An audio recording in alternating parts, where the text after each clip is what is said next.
Hello and welcome to another episode of the SENDhelp podcast. Today I've got Nicola with me and we are going to be talking about behaviour and a little bit about learning disabilities and autism and ADHD. Nicola is a SEND parent herself and she works in the field as well, but I'll let her explain a bit more about her background and what she's doing now, and we'll just have kind of a normal chat and hopefully it can help as many of you as it can. But yeah, without further ado, I'll hand over to Nicola and then, yeah. Cheers. Thank you for having me on. It's lovely to be here. Yeah, my name's Nicola Musgrove. I am most importantly a parent. I have two children, both autistic, and both do have learning disabilities alongside that profile as well. So that keeps me very busy. Professionally, I used to be a teacher. So I used to work at a further education college where I taught health and social care, early years, childcare, mainly to 16 to 18-year-olds, but adults as older adults as well. Taught a lot of autistic students, ADHD students with learning disabilities, and I absolutely loved that job. And saw loads of different neurodivergent personalities and profiles, and had to adapt my teaching to lots of different needs and demands. I really, really enjoyed it and always liked working with the students that I got to teach. Before that, I used to work for Sure Start, so I worked in a children's centre. So I worked with the younger end of society in terms of 0 to 5s. I did a bit of a jump really because I worked with 0 to 5s and then went straight to 16 to 18-year-olds. So I missed the kind of gap in the middle of primary and secondary, and loved working with the within the early years as well. That's sort of coming up to over 20 years ago now, so it looked very, very different to how it will do now, in terms of the numbers of children that are getting diagnosed, the number of families that now need some support, totally different to when I was in the field. And recently, most recently, I'm studying now. I've gone back to university. I'm doing a PhD. And my thesis is the lived experiences of autistic children in mainstream primary school. And I'm looking at that through the eyes of the children themselves, but their parents as well, because I think we need to hear those voices, both the children and the families, about how they're experiencing it now. There's a lot of research out there from older people who are looking back retrospectively on their education, but I wanted to have a look at sort of it in more a contemporary stance and how they're experiencing it in the here and now. So alongside that, I do a bit of training for people as well. So I've trained teachers, teaching assistants with an education company. I do some work with a local charity, doing some training courses with parents, families around understanding neurodivergence, understanding behaviour, trying to just help ease their journey a little bit, and always from a very supportive place as well. I think there's probably enough parental blame that goes on out there, so we try and do it in terms of a supporting role rather than kind of judgment, or this is going wrong, or you need to do this. I always try and make sure that we're supporting those children and families and providing the help and guidance that they need without that kind of stigma and judgment, because I think we probably feel quite a lot of that as parents, generally from society, and especially if you've got a child who's in the middle of a meltdown or that very kind of visible eruption of their challenges. We need help in that moment and empathy and patience, not the judgment that we often get. No, exactly that. So quick question, going back to the child when he worked in Sure Start and stuff like that. 20 years ago, when we didn't really think about autism and ADHD as the alternative, how many people then would have got it been put, because it gets put on the parents quite a lot now. So I imagine back then, not put on the parents in that way, but if there's no other way, if you've not even got that as ADHD or autism as, and it's not an excuse, but reason, what was it done as mental health? Or I think when I was working in that field, in that environment, the children that were coming through to us, it had to be, especially because they were 0 to 5, it seemed like it had to be extremely visible for them to be on a pathway or to be going for a diagnosis or to require support. Yeah. So, and that's, I'm not saying whether that's right or wrong, but it was like it had to be very visible and very apparent for them to have required that support. So it was things like if the children were pre-verbal or non-verbal, had maybe quite significant development delay, then that's when kind of support and things would be put in place and people would start to notice things. As we've moved on and our understanding of autism and neurodivergence has widened, we now know that actually autistic children are verbal, are very articulate, they might not have learning disabilities. I know we've spoken a little bit about this before. If we look at the most kind of recent numbers coming from NHS England, you're talking about, which I think was last year, we're talking about 30% of autistic children and young people having a learning disability. 40 years ago, that number was probably reversed, where the majority of autistic children and young people had a learning disability, and now it's totally different. So I think now we're seeing much more of that understanding of it being sometimes quite a hidden disability or something that is masked. We know much more about that now. So I think when I was working in that field, unless it was very visible and very apparent, other things did get put on the parents. And I'm sure parents listening to this will have maybe heard of being sent on parenting courses and trying to upskill you as a parent, rather than saying, okay, maybe something's going on here with this child in terms of neurodivergence or a learning disability or a learning difficulty. Before, it was just kind of, oh, this is a behaviour problem. Let's try and teach the parents how to parent better. And actually, it was beyond that. I think it's always good to input in to help support parents on that journey in terms of strategies and coping mechanisms and things like that to make everything better at home. But it probably was, if it wasn't seen so much as, oh yeah, we know something's going on here, if it was more hidden, then it was definitely put on the parents in terms of a parenting choice or a parenting failure.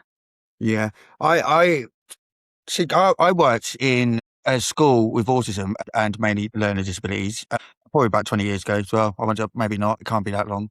Or maybe it can. No, 15.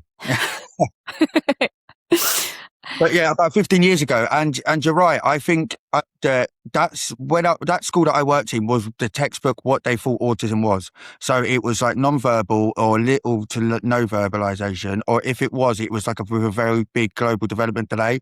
So like speech, like conversations of a 6-year-old when they're like 18. Do you know what I mean? Like it was kind of very obvious, and also I'd say more heavily on a learning disability looking back now than it was the autism that you was treating, wasn't it? You say it's autism, but it's actually learning disability, isn't it, really? Because we're going to probably get on to a bit, the autism still stays the same, doesn't it? But I think as well, one of the things that's gone a little bit wrong is that we have, but like the schools and stuff haven't really moved on from that kind of thinking. And I think that when you see them come and put kids into boxes and stuff like that, they're completely missing the mark with what it is to have autism without a learning disability. And it's almost like they're still expecting the kids to come with these very obvious symptoms to know, oh, well, they're fine in school, that old chestnut, because they're not like rocking in a corner. Literally, that's what they mean sometimes in schools, isn't it? Because they're not doing everything they think that they think it is, which is normally a learning disability.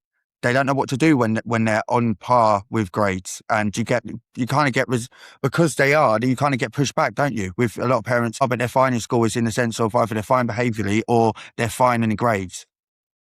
Yes, and then miss the point of that doesn't mean they're fine anywhere else.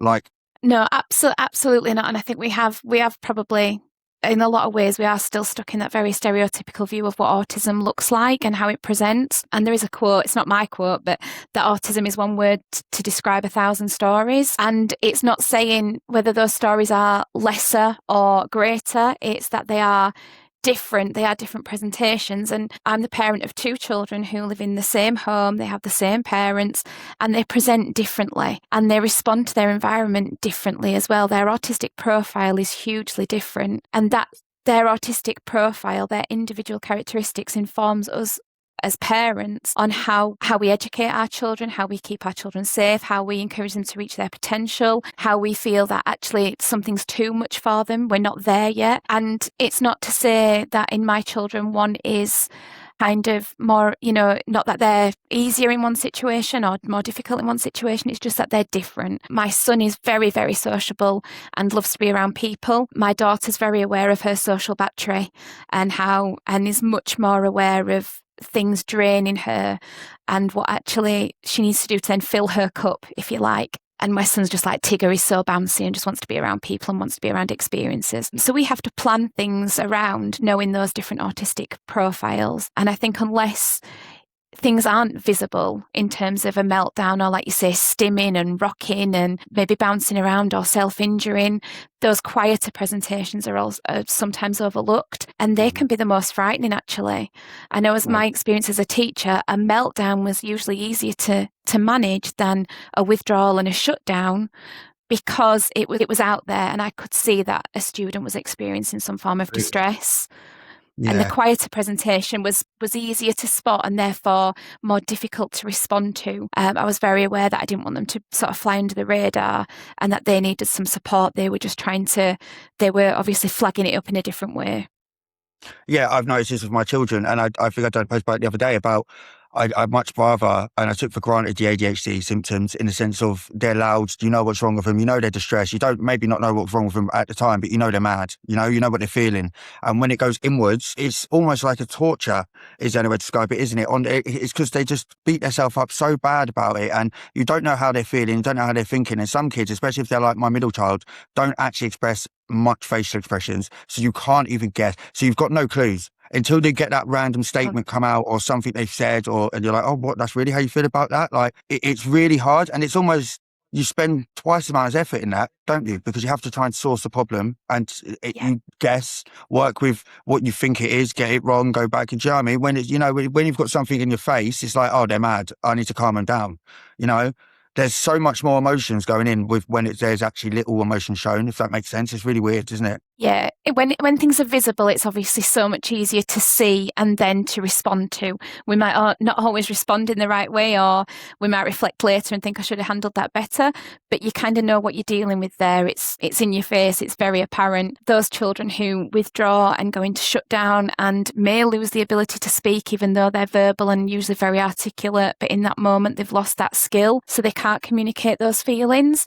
And again, I think if you don't understand that deeper presentation of autism, it is baffling to understand why you can have a child who is so articulate, who then can lose their ability to speak because they're dealing with so much overwhelm or sensory pressures or whatever's triggered that shutdown. To understand that that's a skill they've lost in that moment, it will come back, can be really tricky as a parent and as a professional working with children as well. And not enough's known about that kind of side of things as well. So I know when I've worked with parents before and we've been talking about things that may happen after school, and I've got a parent saying to me, it's like they can't speak, they go and sit under a blanket in the corner, and that's a totally different child to how they were that morning. We have to then talk about the fact that they have been through a really kind of draining experience just by being at school. And if that's not your experience of school, that's brilliant. It wasn't my experience of school. I quite enjoyed school. So to get your head around school not being a happy place, not being a safe space for you, being somewhere that's challenging just by you being there, not necessarily anybody kind of doing anything or anybody's fault, but just that it's drained your energy levels, where you have to come home and you have to take a minute to process it, and you don't want to speak to anybody and you need to kind of reset your nervous system, is quite a strange concept. And we're only just kind of picking up on it now with concepts like masking. And if you're not aware of that, that can be a real kind of eye-opening concept to see that your happy sort of bubbly child who might be all right on a Saturday, Sunday and is okay in the morning, having to take that time out just from a day of school can be a bit of an experience. And we don't understand enough about that yet, I don't think. I think it's definitely changing. We hear masking more a lot. Yeah, and same thing with sort of the different presentations in terms of gender as well. There's a hell of a lot more girls and females being diagnosed, a lot more females in later life. I've been lucky enough to work with some charities who have youth groups, and there's so many girls who are in that youth group who are maybe sort of 18, 19, 20, who have only just realised and got a diagnosis and are now seeing why they had so many challenges, but like you say, not necessarily struggling academically, not necessarily any kind of form of dramatic crisis, but just always feeling very different, suffering with low self-esteem and kind of feeling that they didn't kind of belong in that certain setting, found friendships really hard, couldn't understand why everybody else seemed to have these strong female friendships and they didn't. And now they've got older and maybe seen something or read something or spoke to other people, they're discovering themselves. It's amazing how many young women I've spoken to that have had that experience. Yeah, no, it is.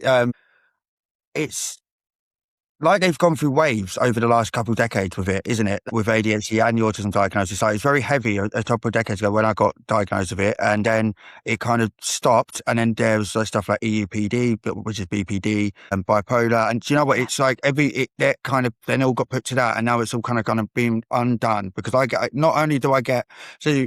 There's also another set of women that are out there that have been actually diagnosed, but just with the wrong thing.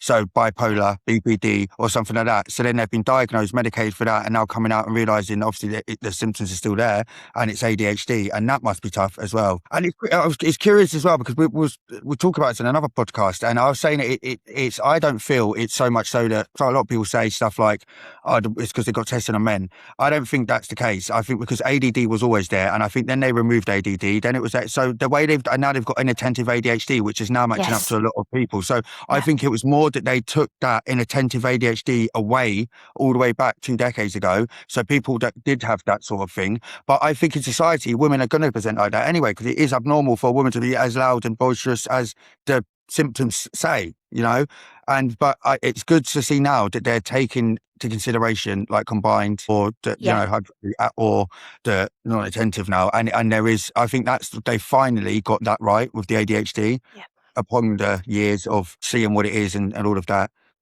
Yeah, absolutely. And you hear so many women and girls who talk about being called or looking back at their reports and seeing when they were maybe 7 or 8, they were described as daydreamy or couldn't concentrate, couldn't focus. And because they weren't 8-year-old boys bouncing around off the walls and running around and full of energy and, like you say, that really boisterous presentation, they were just seen as kind of quiet daydreamers. And now actually we recognise that as an inattentive ADHD characteristic, but that's not been kind of highlighted until very recently. And it's the same with other traits as other types of neurodivergence as well, in terms of you hear a lot of dyslexic people who now say they felt stupid, they couldn't spell, they couldn't read, and growing up in the 80s and 90s, they just thought they were stupid, that they couldn't keep up with everybody else. And then somebody sees maybe something they've written or a piece of work or whatever and says, no, that's dyslexia. And actually, when you understand that you process or read letters in a different way to somebody else, then you realise it's not you. It's that your brain is wired differently, and actually it's fine, it's just different. And then we can put things in place, and you can put those things in place to help learn in the way that's right for you. We did that a lot actually at the further education college that I worked. You kind of in those first couple of weeks, you'd give those students things to write or assessments to do, or however you wanted to do that. And we would have students coming up and saying, I can't spell, I'm just thick. And I would say, no, you're not thick. And they would give me a piece of work, and you would look at it straight away and say, yeah, okay, we definitely need to do a dyslexia assessment. And we have to have a look at maybe the fact that you need a different coloured paper, because obviously the letters are more jumbled on the black on the white. And if you just take that glare off, actually those letters will start to settle a little bit, and you'll be able to maybe read things more clearly. But the amount of times that children and people have just felt not good enough or lacking or stupid, when actually as soon as you see what it is and put those things in place, then they'll absolutely fly. Yeah, it is hard. I've got dyslexia, and I didn't realise till college, and I just I just thought it was part of the ADHD and autism, so I didn't really think too much of it, but I already been diagnosed with that, so I had some sort of excuse. But I imagine it's awful because it doesn't get better, in a sense of it's crazy how you'd think that it's something like, so everyone sees it, especially like the textbook of misspelling stuff and misreading stuff, then you'd think something like you just learn how to spell it. It's not as simple as that. And I've been spoken to a dyslexia teacher and stuff like that, and she was saying it's just the way you process it, and it just goes in a completely different way. So you have to learn new ways to memorize it. So it doesn't even, so it's really weird. And then imagine not knowing that that's why you're doing that. So you just think you can't tell yourself if you know you're spelling a 4 or 5 letter word wrong every single time, and you're like 16. And all your mates in that are just not writing perfect paragraphs, talking all elegantly and all of that. Punctuation is a massive thing. You're still not putting full stops in, and you're like nearly finishing school. Like it's, and then that has an effect on most. It was not so much now, but when I was in school, the writing was everything. So it's not just your English; it's your geography. It could be your history. It could be everything is tainted now because you've got missed a diagnosis of dyslexia, and the whole time you haven't got a reason for it. So you just believe that it's because you don't get it. you Yeah. know, and that's the sad thing. And I think in schools now, it's still massively under it really is misunderstood, and they should be seeking it every single time and every year. I think, you know, there's at least about 3 kids every year in it. And I think it's still not, the schools don't have enough power in the schools to do anything about after they know that a kid's got dyslexia. So Yeah, it can be really hard. Yeah. Really hard to first identify it and recognise it and pick it up, because like you say, it's not just spellings and letter formation. It can be how you're processing information, how you understand that, and how you present that back as well. So I've taught dyslexic students who, when they were constructing their work and assignments, you could see their dyslexia, because the way they would present it wouldn't necessarily be in a chronological, coherent order. But then I knew, because they're dyslexic, this is how they've processed it and how they've presented it back to me. So that's fine. I can work with that. Rather than just, I can't spell. If we think of it as, again, that kind of stereotypical route, then we're going to come unstuck in those kind of places. But I think as well, with in terms of how we assess our children, we tend to focus a lot on the traditional assessments of everything being written, everything being quite structured. And our autistic and neurodivergent young people, they may not necessarily have learning disabilities, but they will have learning differences. I've heard that quite a lot when I've worked with parents who've said, I wouldn't say they've got a learning disability, but I would say they have a unique learning style or a unique learning profile. And so they do need things adapting. And actually, if we're assessing them all the same way, they're never going to be able to meet those standards, because that assessment doesn't match the need. But again, I have a lot of sympathy with teachers, because I was one, when you have to get that assessment done, and there's not much room for being flexible in terms of how you create that assessment. So when I've listened to a couple of your other podcasts with teachers and professionals who've said we do need to start thinking outside the box in terms of how we assess those children, particularly when we've got so much access to loads of different creative things now. So I know from my own experience that there would be some students that I would work with who would love to do something like this. They would love to create a podcast where we discussed child development or special educational needs or whatever the topic might be. And they would be so engaged, they would be so enthusiastic, so articulate, so full of knowledge, demonstrating that really good understanding. There'd be other students who would be absolutely mortified if they had to have a sit-in conversation with me that was recorded.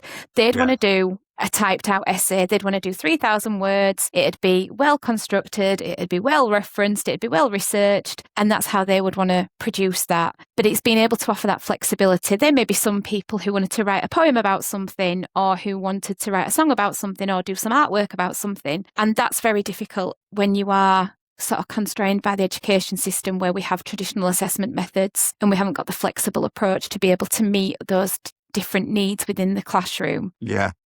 No, it's a shame, isn't it? And this is where we're going back to, you said something before we start recording about it not being a person and being a system. And that's perfectly like kind of what you're saying, isn't it? Like, teachers are aware. I think we can't say teachers aren't aware of the problems. Whether teachers can do much about it is the question.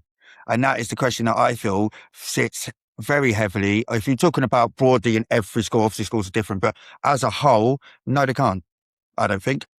I think that there is so much red tape around how you teach a classroom and how that you have to run, or how you're seen as a good teacher from your higher ups, that it just doesn't fit in any aspect to adapt to a SEND child. It just doesn't. It sets you backwards. It would set you backwards and sets your class backwards, sets your time backwards, the way you looked at your progress through your teaching career, everything. It's horrible that's then they're left knowing that, you know, that they're trying and they can, and they have to then really go outside the box, because they have to think of what can I do in my things with limited resources, with limited time, that's not going to take this thing, and they're having to come out of it. Some teachers are becoming really creative, but I think some are just, it's tough. It's tough to go through a job that you thought you was going to be able to help and not be able to. I said it's like being a registered manager, where you think that you're going to be great with the residents and stuff, and that really you're just filling the owner's seats with more residents and more money and more this, you know, and then you get so far removed, and then there's so much red tape that you're just like, what am I doing?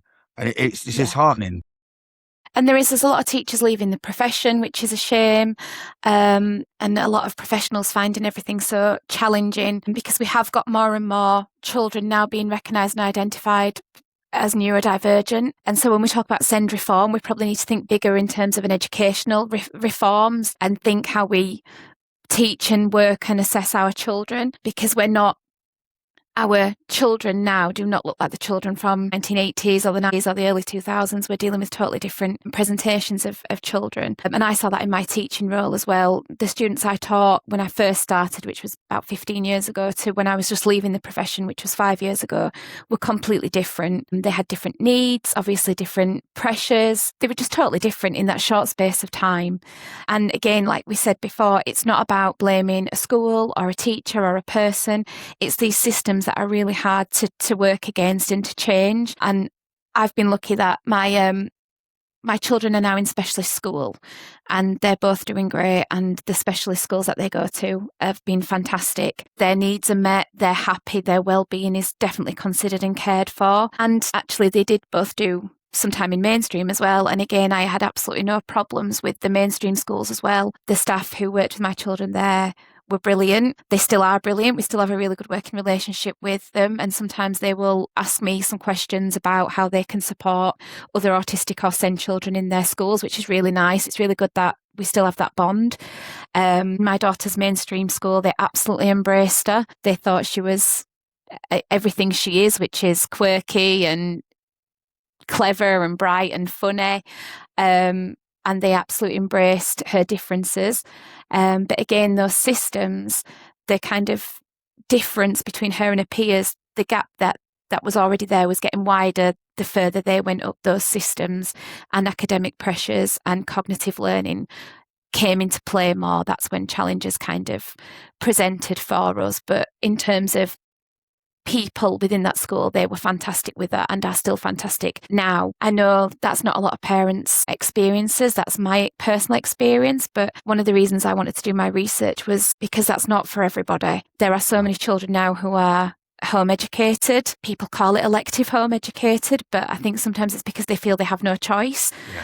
They don't feel it's a choice to remove their children. They feel they've had to. They've got to a point where their child or their family is now in crisis because of not being able to meet their needs within the school system. And it's really sad and it's really upsetting to hear some of the stories of the parents that I've worked with whose children have been pushed to crisis, whether that's because they've masked so much and they've gone then to autistic fatigue and autistic burnout, or it's because they've presented as what school call challenging behaviour, and they've gone through suspensions and been expelled, and then there's been nowhere for them to go at school, and the family felt they've just had nowhere to turn. And it's a really sad situation when you've got children who do want a school place but haven't been able to get that school place, or maybe they're travelling miles away from their home.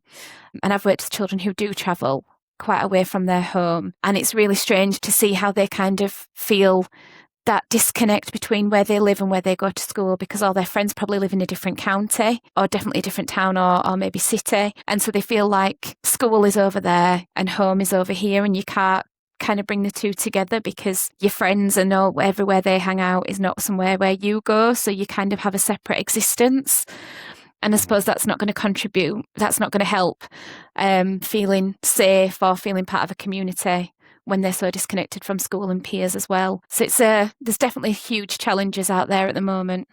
Yeah, I would say, so going to learning disabilities and the differences, I what I found is there is two types of parents, and there is the learning disability parents, and then there's the kids that are going through mainstream, and let's say they're in-betweeners. In-betweener parents are suffering a lot more in the sense of, because now the registration, they're not registering that they even got the autism as severe as some of the other people, and they can't understand it. But when it comes to learning disabilities, don't get me wrong, they're so vulnerable.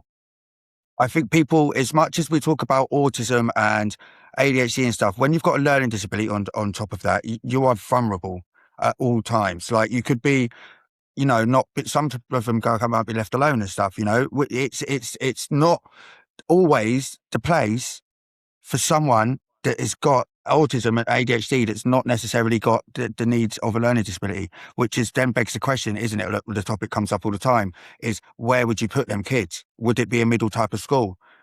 Because I feel like if you've worked in learning disability places as well, you couldn't fill a heavily filled learning disability unit, whatever, with then kids that are on academic levels just because of the dangers that would cause in staffing. So unless you're going to staff, if they're all 1-to-1, you've got 2-to-1 for them and you put someone else in, they could still be a flight risk, but not as much. Or Jeremy said it's mixing and managing, and what kind of school do you have? I don't think it would help anybody because, again, the curriculum, what curriculum would you put in place in a school like that? I do think maybe a new type of school or just a milder special needs school. What do you think about something like that?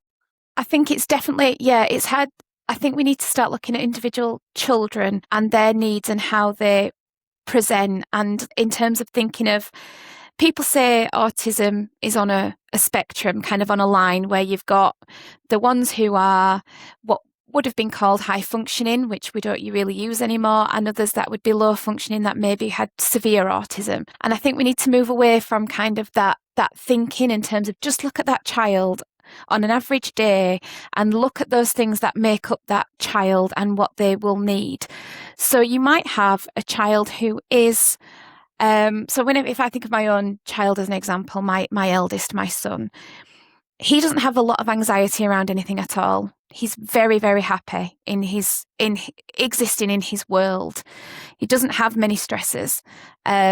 He enjoys life. He enjoys being around people. He loves to be out and about. He loves to people watch. He loves music. So one of his favourite places to go to, we're up north, is the Cavern Club in Liverpool, okay? He's a big Beatles fan. He loves music and he absolutely loves it. And we've done the Beatles bus tour and we've taken him to loads of different kind of sort of performances and gigs, and he can't get enough of it. Absolutely loves it. In terms of his profile, he is less verbal than my daughter.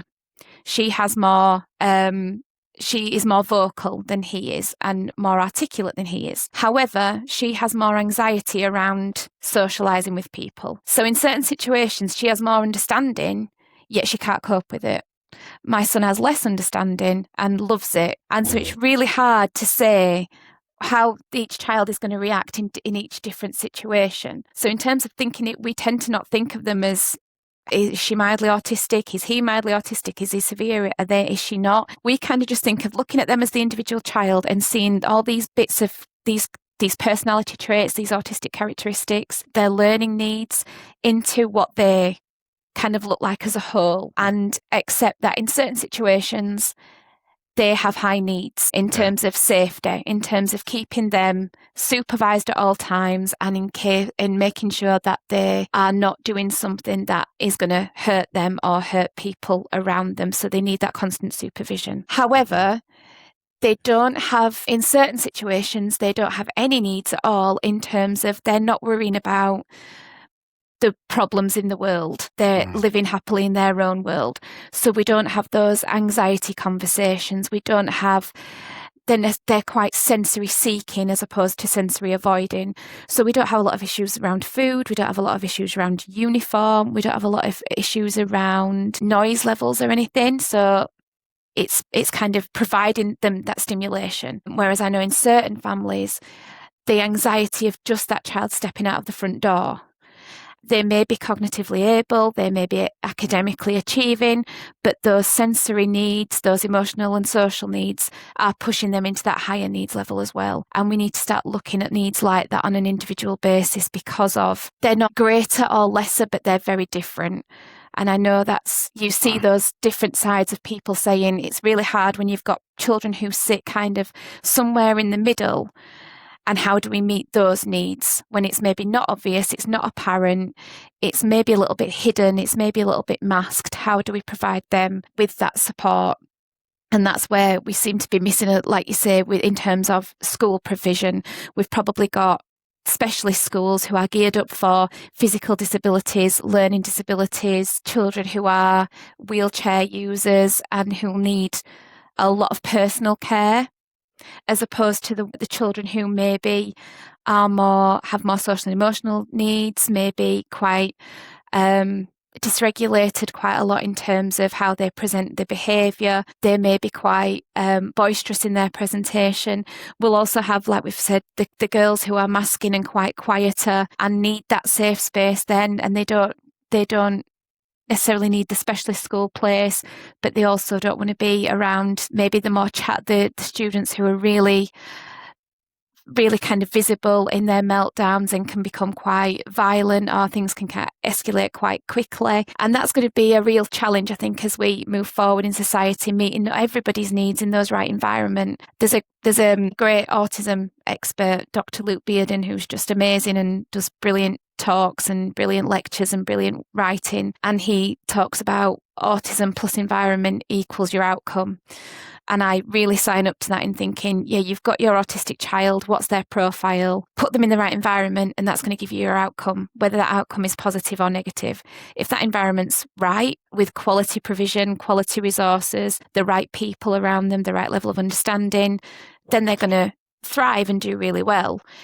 If that environment is not the right one for them and it's actually causing them harm rather than helping and supporting them, that's when we're going to go into that negative environment and that negative outcome and really struggle and have challenges.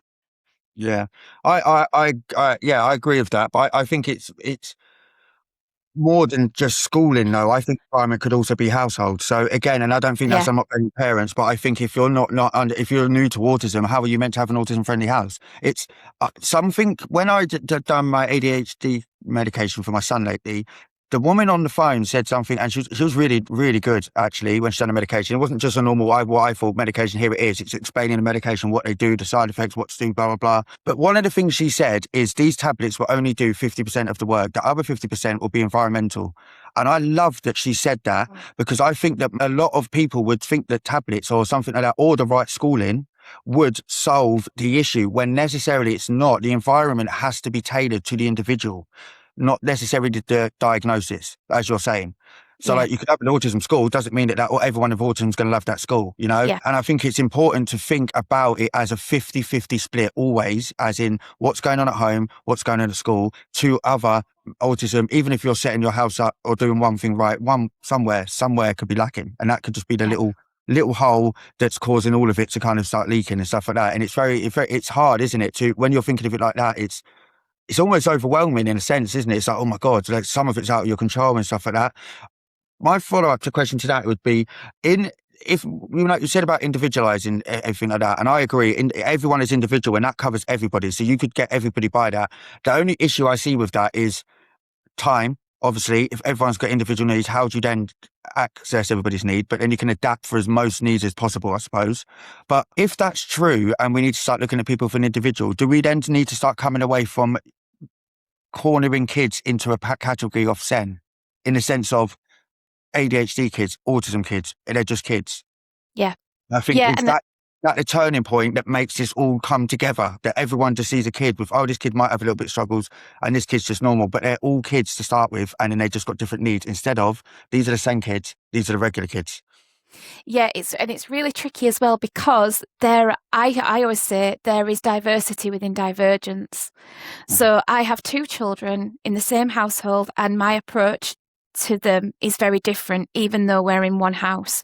So the teachers, full sympathy to them for having to try and do that with 30 children, because it's hard enough in one household. Okay. And I think there's definitely, I've have full kind of sympathy and empathy for the teachers who are trying to do that.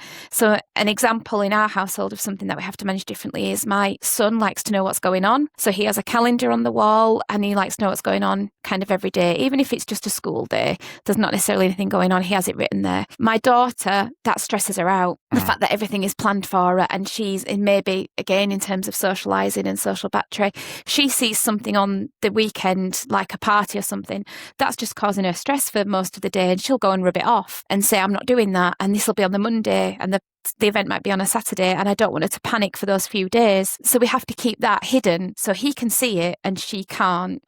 Because in one instance, I need it for him to understand what's going on, but I can't have it kind of stressing her out in advance. And that's like everything that we said. You might have a visual timetable, and 50% of the students will respond to that and love that, and the others will just be panicking all the time, because they're panicking maybe about PE on a Wednesday afternoon. So having that representation there is just stressing them out. And it's really hard in terms of teaching. How do you do that? And then going back to your question about the sort of different categories as well, it is basically like it's not kind of what are your needs, it's sort of what are your needs right now. So going into the classroom, my daughter was always absolutely fine. She used to toddle in, wave goodbye and hang her coat up and do what she needed to do. There were other autistic students in her class. For them, that was the biggest challenge of the day, was just getting into school.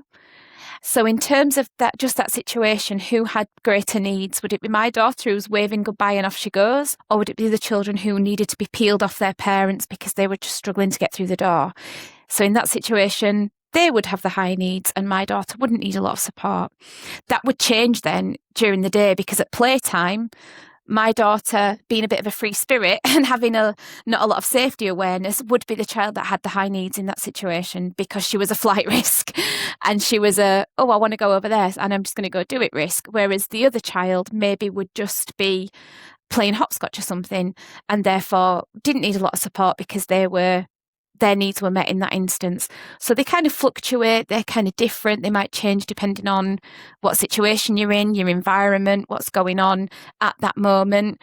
Again, that would change in terms of my daughter would need more academic support. So in a literacy session, she would need her one-to-one with her. The other child might not, because they might be quite confident with their literacy skills. And that's hard as well, because you're talking about being quite responding to those needs that are changing all the time. And again, in a class of 30, how are you supposed to do that? That's it. And then with the SEND reforms, they were talking about even having kind of 7 different categories. And when I was looking through these in the white paper, I was thinking, well, I don't know where my child would fit in here. And actually, depending on what they were doing at that time would probably depend which kind of area they fit in, because depending on what they were doing would depend on what needs they required.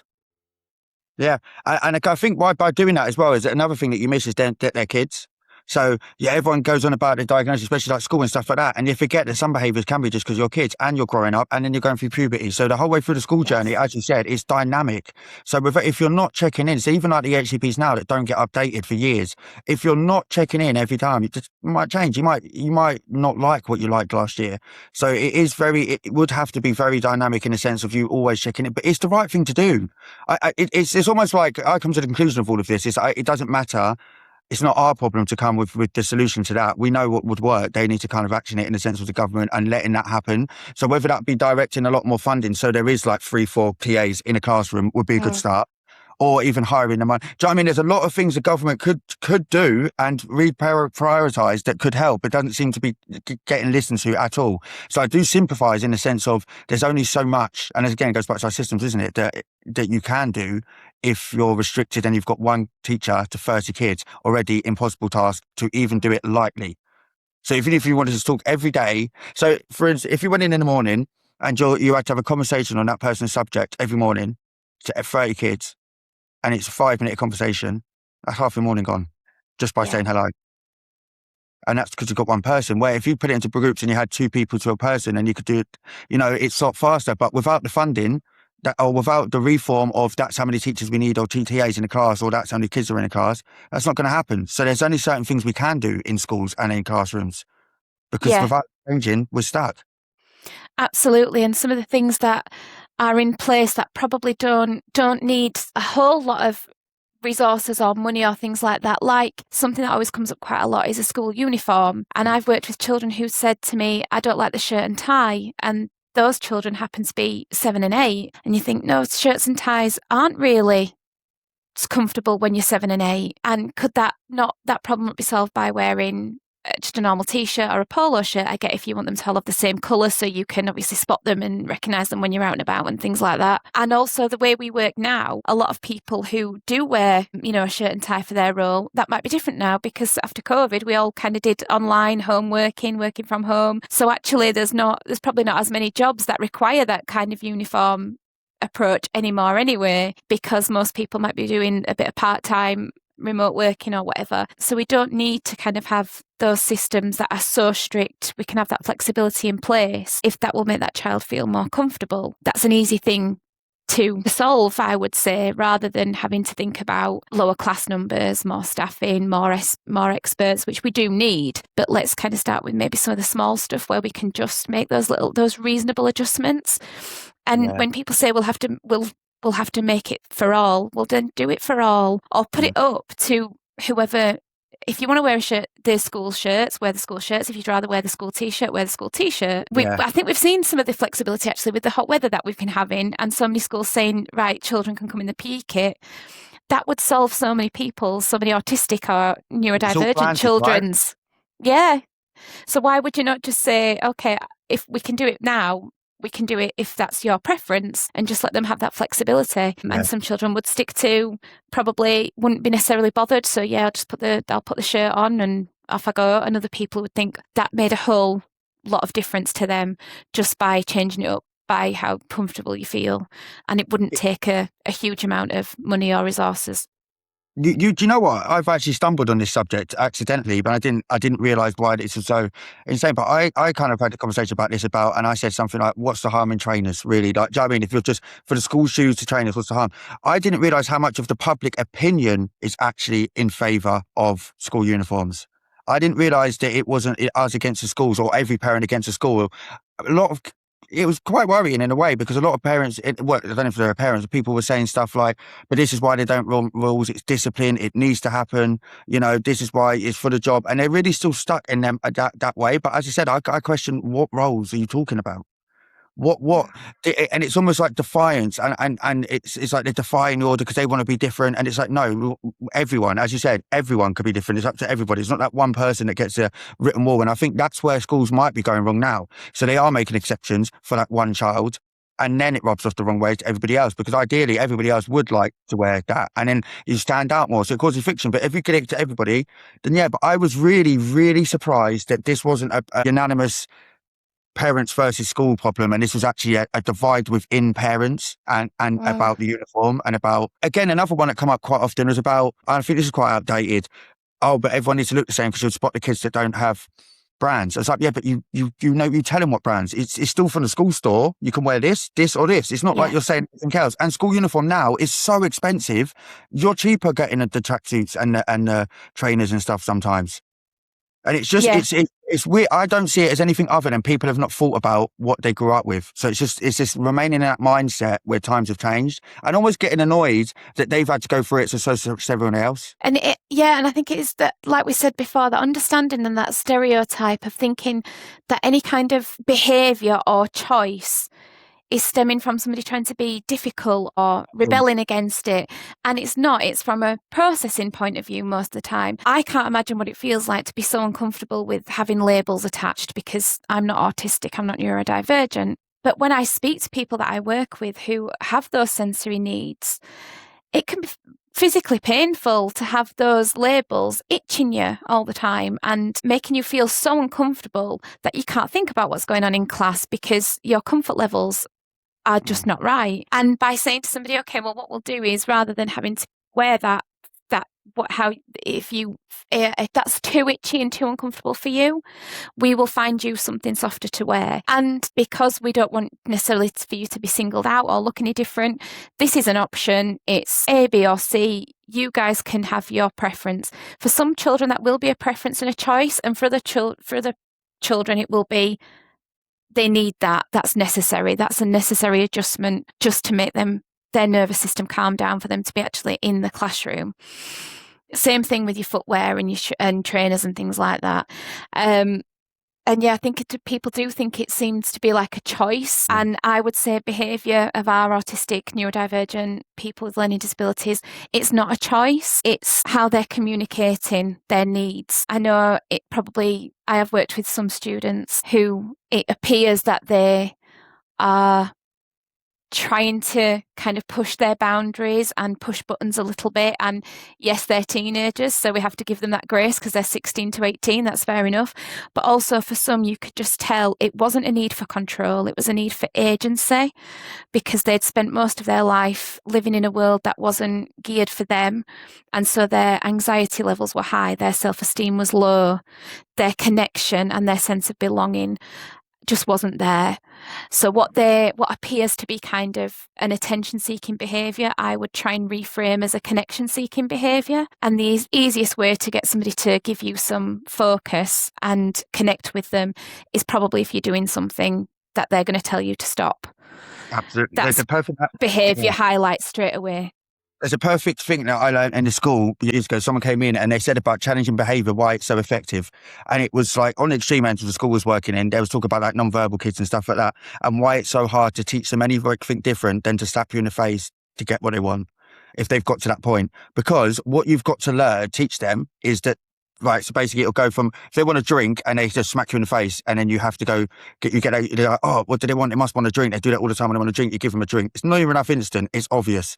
If you're trying to change that behaviour, you're trying to tell someone that they need to take time and go for, so it's not as effective. So I have to ask, I have to put my hand up. You might not see me.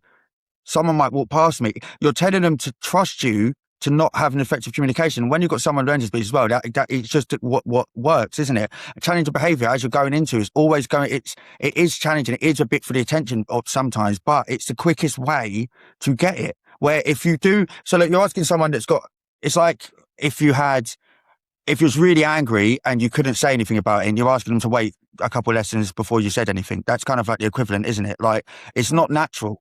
It's not natural to kind of be like that. And I think where it makes me wonder as well, when you talk about masking in schools, how exhausting that, people think about daily challenges, about coming home in the outburst, but what does that do to you going into school for 11 years?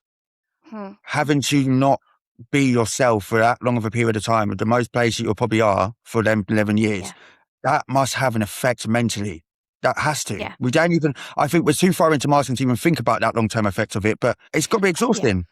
Absolutely. And I think people think masking is something we all do. And to a certain extent, I agree with that, because we do. We all have a persona in terms of when we go to work, when we're with our friends, when we're with our family, when you're in parent mode, as opposed to maybe when you're with your friends. You might change your habits, your language, how you present yourself. So of course we all would mask. I'm definitely different how I am socially to how I was as a teacher, for obvious reasons. But that wasn't a psychological safety mechanism for me. That was more me embracing kind of that I had to be a professional in that situation. And then obviously I'm very different with people who know me personally. It wasn't to keep me psychologically safe. It wasn't to hide every trait and characteristic that I was ashamed of being. I worked with a girl who was telling me about her experiences of how she felt so different from being kind of age 2 or 3. She couldn't understand why she didn't want to play like the other children did. She didn't understand how they communicated. She said it felt like they had a different language, to the point of she remembers being kind of 11 or 12 and looking around and masking so heavily that she was mirroring everybody else's blinking. So she would blink when they blinked. When somebody picked up a pen, she would pick up a pen. When somebody flipped their hair, she would flip their hair, because she wanted to appear like them. So when the teacher asked her a question, she didn't know what the question was, because she had been focusing on all the kind of behaviours in the room and trying to appear neurotypical, trying to appear that she belonged there and fit in. So no wonder she couldn't keep up with classwork, because she was so worried about just feeling so different and trying to copy and mimic everybody else's behaviours and masking everything that felt natural to her. And what felt natural to her was obviously stimming, and she didn't want to rock because nobody else was. She didn't want to jiggle her knees because nobody else was. So she was working so hard on that nervous system and sort of hiding everything that felt natural to her, that of course it built up over years, and she went into complete autistic burnout. And it wasn't just, I'll just act this way because I'm at school. It was how she felt to keep herself safe psychologically. It's like, I mean, if you think of it, it's a very good point. It's not normal masking like we would do just go to our friends, because everyone masks to a certain degree. These kids are masking like a bit like domestic abuse. So when you get that textbook, when like when that old school 80s beaten wife, and they would mask constantly to the husband because they didn't want to show they're upset, they didn't want to be doing anything wrong, they wouldn't want to do that. So they're inside all the time, isn't it? And just become stiff and really inside, and then they start getting really critical in themselves. That's the same as what's happening to these kids now in school. Yeah, it's keeping everything, it's keeping a lid on everything and suppressing everything. it's extreme, isn't it? It's not just going in, it's literally thinking that you can't, again, to the levels of blinking and stuff like that, being so fearful of stepping outside of that mask that, we just, we have a mask in it softly, like we remain professional, because it's professional back, you have to in a bit of way, but you still can bring your character into it, isn't it? We're not sacrificing who we are. It's more different levels of us, isn't it? We're like, we're us professionally, then we let people in and we're a bit more softer and a bit more softer, where they're completely different people. Yeah. They're going Absolutely. to a degree where they're not even focusing on what they are in beneath this. They're trying to replicate a complete different person, like you would have in that stereotypical domestic abuse relationship when they're trying to hide from their husband and not make a mistake and not say anything out of turn. And that's awful. When you think of, like, you can see the stress of what that woman would go through in domestic abuse, but then to see that kids are going through this in school at young ages as well, it's awful. Yeah, I mean, it's like when people say if you feel like you're living on eggshells, then your nervous system must be kind of shot. And that's what some of our children are experiencing. And I think for parents, if you're on this journey and it's quite new, that can be a hard concept to get around. And I think for wider society, if you're not aware of that, you must think, well, that child's 8 or 9. What does their nervous system have to be kind of in tatters about? And actually, when you dig deeper and you get that understanding of feeling from a very young age, from when you're maybe 2, 3, 4, understanding that you are different. You don't necessarily know why, but you just feel it inherently. And you're probably not even aware of the word autistic or ADHD. You just feel differently. And you know that how you are is not accepted. And that's obviously for our really young children, that's a really difficult concept to understand. And like I say, my children don't struggle with that. And I'm really grateful they seem to sort of be their authentic selves wherever they are. And I think that's a really healthy way for them to be. They, I don't know if they're aware they're different. They just are who they are. Whereas I work with some children and some families whose children are very aware that they're different, and that causes those challenges with anxiety, with self-esteem, with their sense of belonging, their sense of connection. Where do they fit in all this? And then again, they feel that internally, but then the external is kind of reinforcing that as well. So school's maybe not right, or hobbies are not right. They can't kind of engage with football or sports or dance groups or gymnastics in the way that everybody else does. And it kind of feeds that cycle of being different and feeling lesser and not feeling connected. And that's when we get those huge challenges, when they withdraw completely, and we get children who maybe haven't left the house in months or years. Yeah, no, it is a shame, isn't it? And the way that the society's going, at least the awareness is good because we've been aware of it, but I think it's just not implemented into any kind of use yet. So we can know, but as you said, we know about masking, people are aware about it. The parents more so, I'd argue, than the professionals, but we're so far away from actually doing anything about that and being able to create an environment that they're able to not mask. It's insane. And whether that be, I think there's mothers political pressure, different parties have different opinions, different parenting styles have different opinions. It's just, there's so much, I suppose, in a house democracy with it, that it's just so far from, even we're still arguing about what it is and the effects it has on kids, when we can clearly see what it has on kids. And does it really matter when we know that it's not good? Like, so let's just say it's not good. So let's start trying to think of something, how we can help, because we're still in the stage at the schools sometimes it's still saying, oh yeah, but they're fine, and not acknowledging that masking happens. And we're not looking at it as a whole. It's very much a SEND need is seen in two separate places, the household and in the school, not as a whole. And I think if you looked at it as a whole, just to start with, and the home life was really, really bad and the school life was okay, that would level out your kind of support you would get, because you know it could be okay, but it doesn't necessarily mean it is okay, and vice versa. Yeah. And understanding that working together and understanding that those children will present in different environments, because that environment may or may not, they may help them in terms of their autistic profile, or they may hinder them. So there are things that my children do at school that they would never do at home, positive or negative things. And I think that's really strange that they've done that. They would never do that at home. And the same thing is, sometimes they do things at home that they can do, that they're able to do, that they're more than capable of. And then at school, they never do that. And school will say things like, oh, we had to remind them so many times to do whatever it might be. And I think, well, they do that straight away at home. But because it's in that different environment, they're around different people, maybe their expectations are different. Maybe the classroom might feel different in terms of, I don't know, too light, not hot enough, too cold, or anything like that. Whereas, and you think that's totally different to how they present at home. And it is that masking. And I think as well, we do see a lot of our autistic children kind of compartmentalising their life as well. So this is how I am at school. I'm aware of these expectations. I'm aware of the stuff that's around me. But at home, I do this, this and this. And it can go down to food as well, can't it? You can hear of children at school saying, oh yeah, they've eaten everything today. This is what we had. And you think there's no way they'd eat that at home. Why have they eaten it there? And it's because they're kind of responding to those different environments and those needs fluctuating in those different environments as well. But there's loads of things that I will sort of send into school and say things that my son's doing at the weekend. My children are both quite music motivated. My daughter plays piano. She's a very, very gifted pianist, and my son loves music. They both do. There's always a lot of music going on in our house. So I might send a playlist into school and the teacher will play it for him and he'll turn it off. Because that playlist is for home, not for school. Yeah. And I'll think, God, that's really strange to say we've probably listened to it on repeat 15 times. And yet when school play that song, it'll be like, no, that doesn't belong at school. That's a thing for home. And that's really strange to kind of understand. I wonder how he's kind of processing that and understanding that. Yeah, my son does it with shops, I found out the other day. And it's so weird because, again, he's got he's quite ahead in some areas. So he would be like that in-between autism that's quiet and stuff like that. But it was so weird that he kind of, I guess I'm just learning about the quietness, so about with the autism and stuff like that and the difference of it. And when we was talking about, hang on a minute, let me try. I don't know how to explain. I'm trying to get it right so I don't over-explain it. Does that make sense? Okay.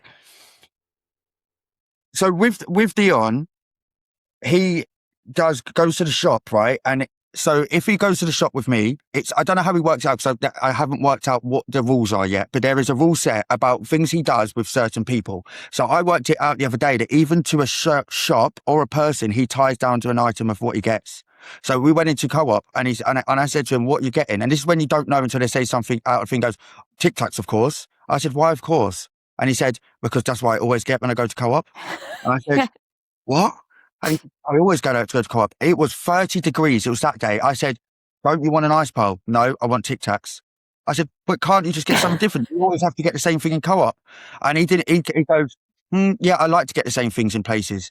And I was like, but why? Why? That's like, I'm trying to think like that. And I had to get him the Tic Tacs and the ice pole, even though he wanted the ice pole, but he couldn't get past that familiarity of differentiating it to the shops. And it's a safety. They do it with loads of things. I'm starting to look at him now and see that he does it in different environments, but it's almost like they're different rule sets for different places, isn't it? Like, it's crazy. I couldn't believe it. I was like, what, during mainstream school? And you're saying to me that you can only get Tic Tacs from a co-op. Like, that's crazy. That sounds like it would be something that would happen in our house as well. Yeah. And we have it with people as well. So my son will, when people come around to our house, he will expect them to sit in the same seats that they do because it'll kind of mess with him a little bit if they don't. Similar thing, we'll be walking around our local town and he'll want to do the same route of shops that we do all the time. Don't necessarily want to buy anything from them, but he just needs to go to them. And it will be we'll walk into Marks and Spencer's, do a loop and then come out because that's where we went the time he remembers it. So he's reconstructing it all the time. And I think people must think, what on earth are they doing? Like just walking around shops and not actually buying anything, just doing like a lap and then coming back out. But it's what makes him feel safe. And I think it's what then he understands, this is what we do. And then we'll be doing this. And I think because he can struggle with time, he doesn't necessarily know what an hour feels like, but he'll know what an hour in town looks like by how many shops you visit, or he'll know what an hour looks like in terms of how many TV programs you can watch or how many songs you can listen to. So he needs that visual representation to make him feel safe. But he does ask us quite a lot, like, what do you get in certain shops? And he will buy the certain items from certain shops because that's what you get there. Doesn't matter that there's, hundreds of other items on the shelves. He knows what he bought there last time, so he'll get that again. One of his favourite things to do is look at photographs on mine or my husband's phone about where we were and what we did. And he'll tell us what we had to eat, what we had to drink, what the weather was like. And you just think, and we go, yeah, I'm sure that's right, because we can't remember. But we think it will be if he knows. And he'll talk about things from years and years ago. And it's his favourite thing to do. And that's how his mind works. His memory's great. His visual processing is brilliant. And I think it's also a way that allows us to help him keep safe as well. If we're going anywhere new, thank you to YouTube and vloggers who will have probably filmed a version of it. So we know what it looks like and he can do the walkthrough of it and be like, okay, that's what it looks like. Social stories are also really good for that as well, for just preparing him about what's happening and what things are going to look like. That's made our life so much easier that he will, even if we're, going on a train journey, somebody will probably have done a vlog of that and he can follow that train journey, and it's really helpful to us. And we might think, right, okay, it's a half an hour train journey. We'll get him to do a playlist of maybe 10 songs. That's probably about half an hour. And then he'll know he's getting off at the next stop. Oh, it's good. Isn't it it's a shame, isn't it, that all the things doesn't carry over into school, because they are so great, our kids as well, aren't they? And the differences don't necessarily mean that they're challenging. They could be enlightening. They can teach you a new way of doing stuff. And you could, it's like meeting them in their world, isn't it? And you miss all of that by not going into schools and seeing it and kind of not highlighting their differences and stuff like that, where they're amazing. As I said, the things to be able to recall what you was eating and the weather and stuff like that, that's a lot of brain power. Memory, storage, do you know what I'm saying? It's just used in a different way. And we miss all of this in school if we're not doing better, really, because we won't. You only see it at home in glimpses. And that's if you've not gone to crisis already in schools, you're living in crisis now. Yeah. So, and it's really hard for those, like you say, we need to work together. And I think for schools to accept what parents are saying, and for us as parents to understand as well that the children will be massively different at school as well. And I know from when I used to teach as well, when I was having my parent meetings, what I saw in class was massively different to what was going on at home. But I think it was about having that understanding and not thinking just because I don't see it doesn't mean that it's not happening. Yeah, that's it. No, I think, do you know what? That's quite a good way to end it, actually, to be fair, about working together as parents. Yeah.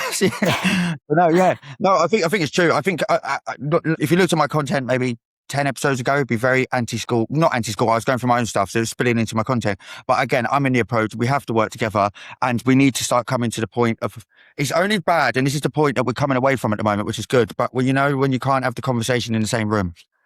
It becomes problematic when you can't sit in the same room and have a conversation about stuff. And I think this is where we need to start pushing. And as you've rightly said, there is things that we're all both on the same path. We're just doing things different and have different limitations and different areas where we could make the differences. At home, you've got a lot more time and one-to-one time. Schools don't have that. So it's little things like that that you need to kind of understand from each other, instead of, it's easy to pick a side and say one side's doing wrong and one side's doing it all, and it might be true, but not all the time. And I think unanimously, the change comes from us, both groups, coming together and having that conversation, isn't it? And understanding each other and seeing how we can work together to benefit the person that's in the centre of the child.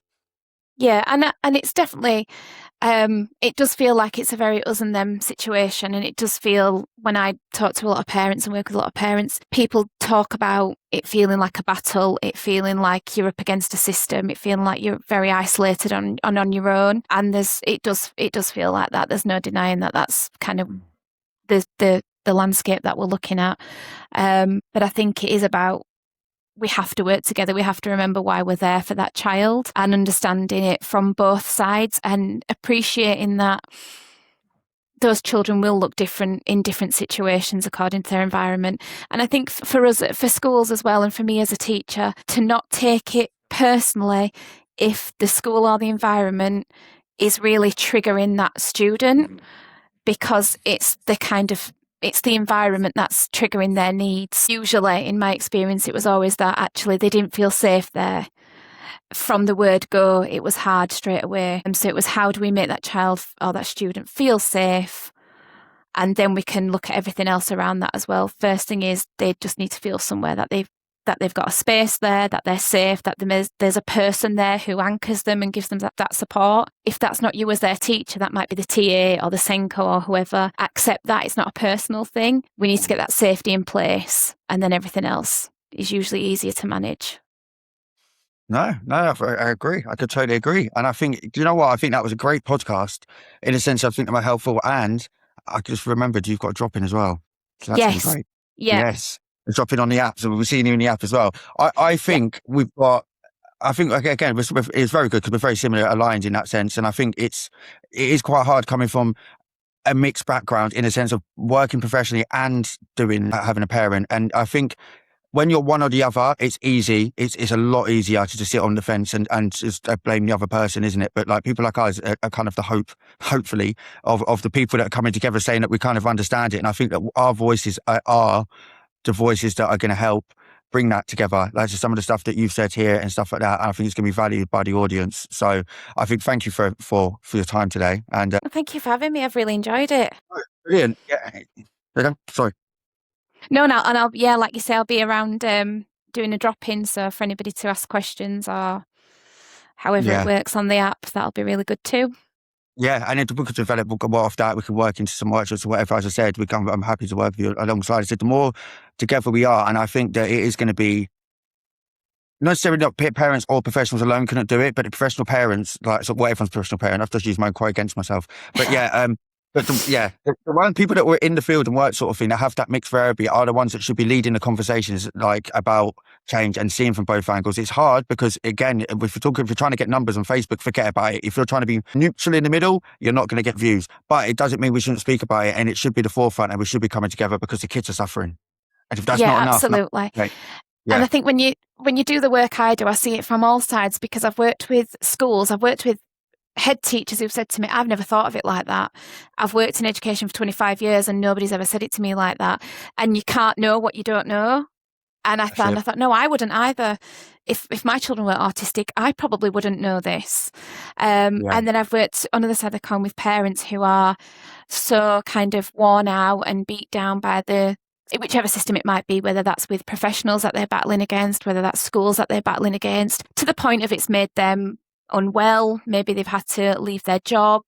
Maybe family has suffered a family breakdown because of the stress and the pressure. So I see it from everybody's angle, really. So that makes my kind of position quite interesting. But you hear some heartbreaking stories from children and their parents, and you just think something needs to change. It's not good enough. And then you will get the schools as well who, like I say, will say, we're really trying to do this, and this, but we don't know what to do. Yeah, no, that's it. Well, unanimous is the way forward, isn't it? Unanimous together. Unanimously together. Trying to do a bit of, working together and a bit of collaboration.